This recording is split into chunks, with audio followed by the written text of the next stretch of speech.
Hi అండి, ఈరోజు మనం తోటకూర వెల్లుల్లి కారం చేసుకుందాం. అది ఎలా చేసుకోవాలో ఇప్పుడు నేను మీకు చూపిస్తాను. ముందుగా స్టవ్ వెలిగించుకొని మంట పెట్టుకొని ఒక 2 స్పూన్స్ ఆయిల్ అయితే వేసుకోవాలి.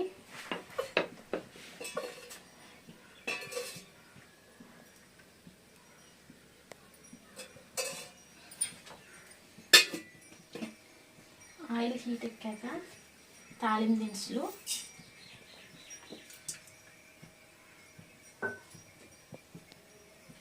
కొంచెం జీలకర్ర, తొడియాలు తీయకుండా 2 ఎండుమిర్చి,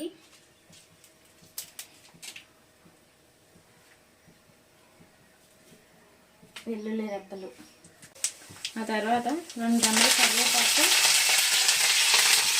సన్నగా కట్ చేసుకున్న ఆనియన్, ఒక పచ్చిమిర్చి,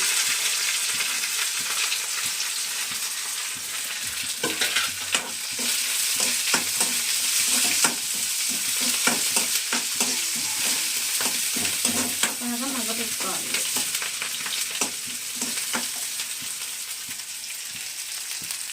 మీడియం ఫ్లేమ్లో పెట్టుకోవాలి.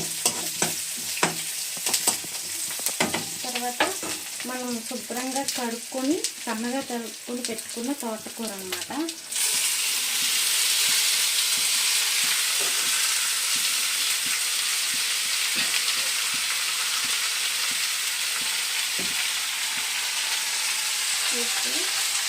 టేస్ట్కి సరిపడా సాల్ట్,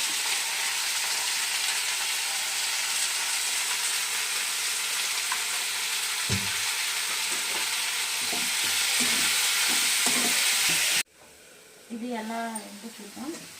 చూసారా, మెత్తగా మగ్గిపోయింది తోటకూర అయితే. చక్కగా వాటర్ అనేది లేకుండా దీనిలోకి చిటికెడు పసుపు వేసుకున్నాం. చిటికెడు పసుపు, ఇది తోటకూర వెల్లుల్లి కారం అన్నాను కదా. ఇదిగోండి, నేను ముందుగా రెడీ చేసి పెట్టుకున్న వెల్లుల్లి, ఒక 2 స్పూన్స్ కారం, 2 స్పూన్స్ జీలకర్ర, 2 స్పూన్స్ ధనియాలు కూడా అనమాట. కచ్చబచ్చగా దంచేసుకోవాలి. మామూలుగా అయితే తోటకూరలో కారం వేసుకోరు, ఇది వెల్లుల్లి కారం కాబట్టి కారం కూడా యాడ్ చేసుకోవాలి. ఇదిగోండి, ముందుగా రెడీ చేసి పెట్టుకున్న వెల్లుల్లి కారం అన్నమాట వేసేసుకోవాలి దీనిలో. అది కచ్చబచ్చగా దంచుకుంటాం కదా, అది ముక్కలు ముక్కలుగా తగులుతుంది. అప్పుడు ఫ్లేవర్ అనేది బాగుంటుంది అన్నమాట.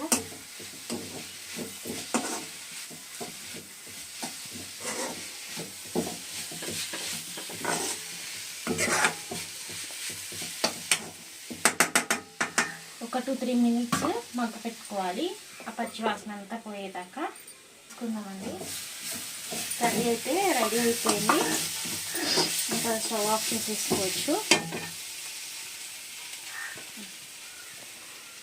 చూసారా అండి, ఎంతో టేస్టీగా ఉండే తోటకూర వెల్లుల్లి కారం. ఇది వేడివేడి అన్నంలోకి వేసుకొని తింటే, దాంట్లోకి రసం యాడ్ చేసుకుంటే చాలా అయితే బాగుంటుంది టేస్ట్.